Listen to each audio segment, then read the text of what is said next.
Grant, you spoke about playing for the pride of the shirt and the pride of the badge last Thursday, and on Saturday you got a real demonstration of that through the tough points of the game. It was that pride and that determination that really saw you through, and then you had the quality to get the win. What a great afternoon.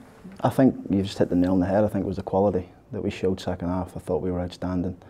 One of the best performances I've seen at the Ibaks London Road over the years, and you know, it's something we want to build on. We're getting better, we're improving, there's more to come from us. We need to make sure we keep our performances right, keep our attitude right, keep our consistency right, and you know, try and build on it now. Yeah, that hasn't been a problem so far this season, has it, with all of the different challenges, and you've just got to try and keep it up. Yeah, of course. I mean, it's always difficult, you know, when you're in a good place and you're up at the top end of the table. You become a scalp for other teams, and but listen, we're not getting carried away. You know, we're 9 games into the season. We've got a long way to go. We're in really good form, but we need to make sure we keep it up. We've got a tricky game tomorrow night at Oldham. Always tricky at Oldham, and you know, the boys are looking forward to it though. It's a ground that probably has good memories for me. Really, it was one of the first games I took over as a caretaker manager when I think it was Robbo left, and we had a good result that day. So we'd love to go there and put another good performance and come away with another positive result.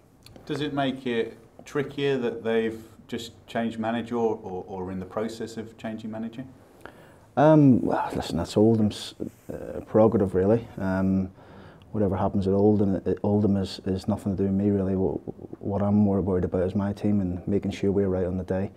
You know, what it does do though is you know, if there's anyone in our camp who think it's going to be easy at Oldham, then they'll be very mistaken, because it's always a tough game at Oldham, and the players are aware of that. But we need to make sure we concentrate on ourselves. We need to make sure our performance levels are good. They have been over the 10, 11, 12 games we've played throughout the season, and we need to make sure we go there, take the confidence that we had from the second half performance on Saturday, and go and deliver again. You mentioned on Saturday about the slightly different role that Junior Marias had in the second half. Is that something that you had in your back pocket for a little while, or did you just decide to do it during Saturday's game? We decided at half time, myself and David. David brought the idea to me. I thought, sounds good.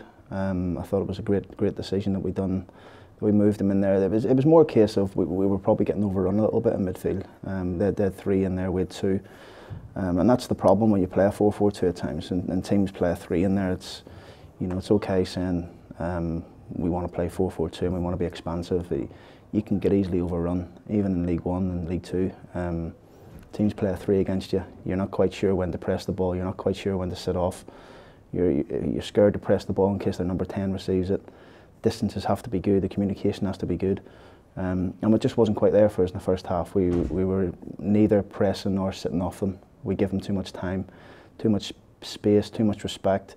And we know they're a good team if you give them that. You know, I watched them on Tuesday night, and Northampton got about them a little bit. But the second half, you know, Wigan came into their own and probably should have scored 2 or 3 against Northampton, because Northampton set off them a bit.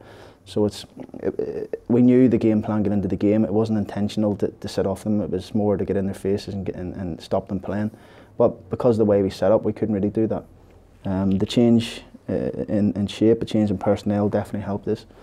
We picked up more second balls. We played in the front foot, and we created a lot of chances from it. So it was a good decision. Yeah, and we've spoken about it before, but the in-game changes, the players have been really good at executing what you've wanted and changing things around pretty much right through the season. Yeah, they're very adaptable. That's one thing about the group. When we're putting the group together at the start of the year, we made sure that players can play in different positions and not just one position. They can move around. It's not as if we're playing a right back at centre forward or anything like that. It's just front players will change positions and take positions off each other, even in game. So it's important we have that flexibility and fluentness about the team.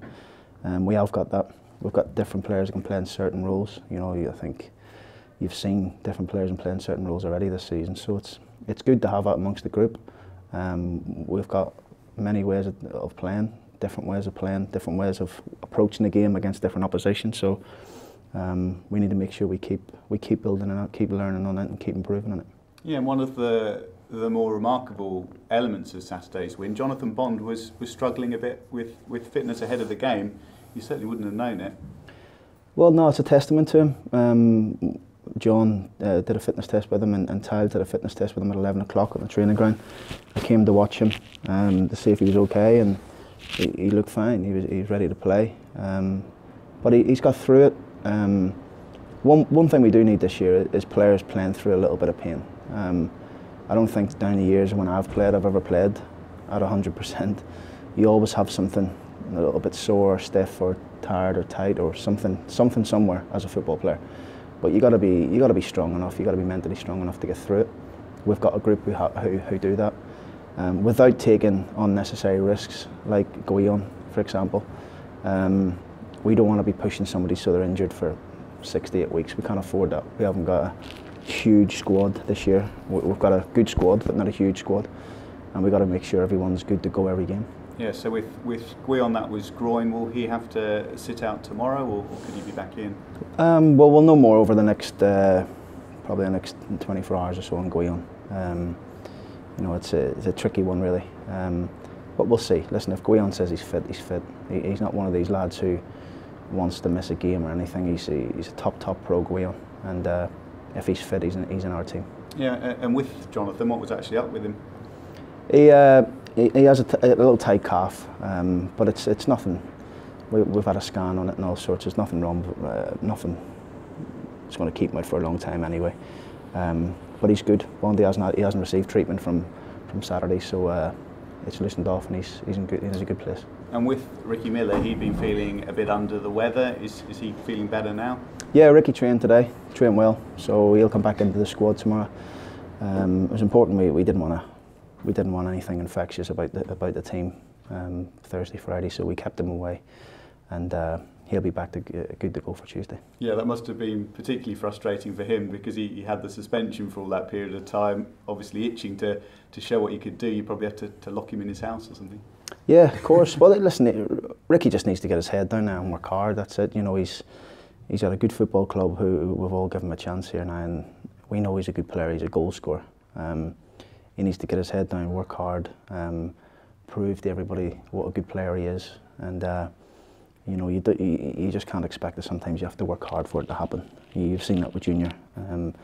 You know, he's an example to everybody really in the squad, not just Ricky. He's an example to everyone that what happens when you work hard and you dedicate yourself to the game. And you know, that's one thing he's done, and he's a great example to a lot of the players in the squad. Yeah, you've got a group of strikers, even Idris as well has played his part, where they're really all pushing one another on. Well, Idris is a top kid. You know, he's 17 years of age. He comes in early in the mornings. He trains. He goes out on his own. This morning he was out there with Junior. Trains before the boys even train. He wants to learn. He wants to get better. He wants to improve.